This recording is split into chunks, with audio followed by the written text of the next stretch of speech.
Greetings. My name is Camilla Hilario, a student representative from the Philippines.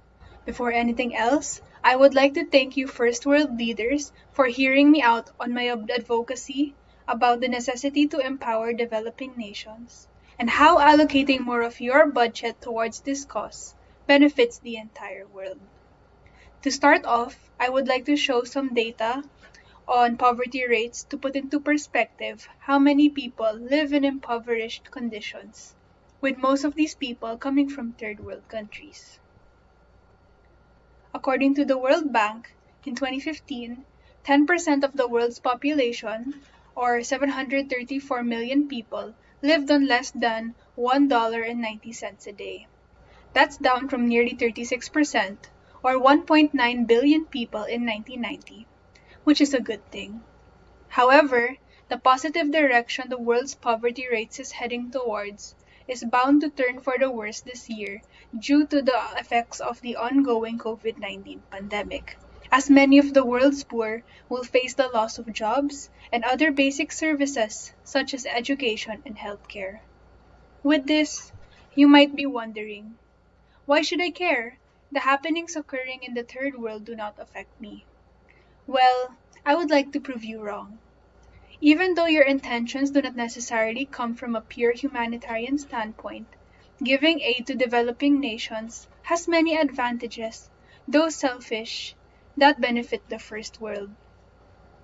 This idea leads me to my thesis statement, which is that first world countries should invest more towards empowering developing nations because it prevents the development of radical ideologies and terrorism and the global spread of diseases and promotes economic development. First of all, investing in developing countries prevents the development of radical ideologies and terrorism. Doing so decreases the chances of third world citizens becoming desperate, leading to the development of said radical ideologies and terrorism. People resort to forming terrorist groups due to the injustices brought upon by social, economic, and political inequalities present in their society, resulting in acts of fear and violence to pressure those in higher power to bring to give in to their needs. This does not only affect the citizens of the country where terrorist operations persist, but also citizens of higher nations, as these nations have the resources needed for these terrorist groups to pursue their ideology. That is why it is important to stabilize systems such as education and healthcare in developing countries, as it decreases the chances of terrorist groups forming, which in turn also decreases the need for military spending. Reducing the budget for military spending indicates that there is less money going towards the development of weapons, thus lowering the chances of war, creating a safer world. My second point is that investing in developing countries prevents the global spread of diseases. By providing foreign aid to developing countries, they are able to detect viruses before it can be transmitted globally. A relevant example of why you should take this point into consideration is the ongoing COVID-19 pandemic. The entire world has faced the devastating effects brought upon by the COVID-19 pandemic, which is wearing out healthcare systems in every country. If you think that the spread of the coronavirus was fast, imagine how much faster it would be if the transmission of the virus started in a third world country. China, a second world country, failed to properly contain the virus in its point of origin despite having the advanced technological equipment they have. What more if this happens again in a third world country? That is why it is important that developing countries' healthcare systems advance so that they are able to detect these viruses before it can be spread worldwide to prevent disasters such as COVID-19 and other long-term healthcare issues. Lastly, it is important that you empower developing nations, as investing in developing countries promotes economic development. Providing foreign aid promotes economic development by unlocking the potential of previously untapped human capital. To further my point, I would like to ask the question, who is the smartest person to have ever existed?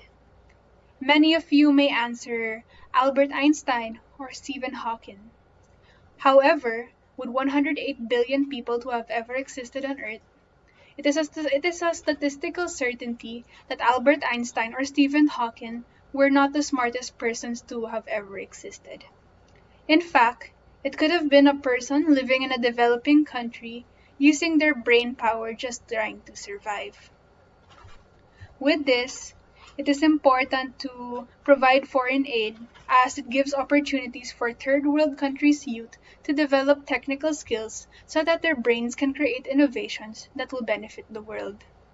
For example, South Korea, a nation with one of the strongest economies, was able to overcome the effects of the Korean War thanks to aid efforts made by former US President Harry S. Truman in 1950. Without the aid from the US, South Korea wouldn't have been able to bounce back from poverty, and we wouldn't have technologies such as Samsung, Hyundai, and LG today. To conclude, I would like to restate my thesis statement, which is that first world countries should invest in empowering developing nations because it prevents the development of radical ideologies and terrorism and the global spread of diseases, and promotes economic development. Once again, I am Camilla Hilario, a student representative from the Philippines, speaking out on the importance of empowering developing nations.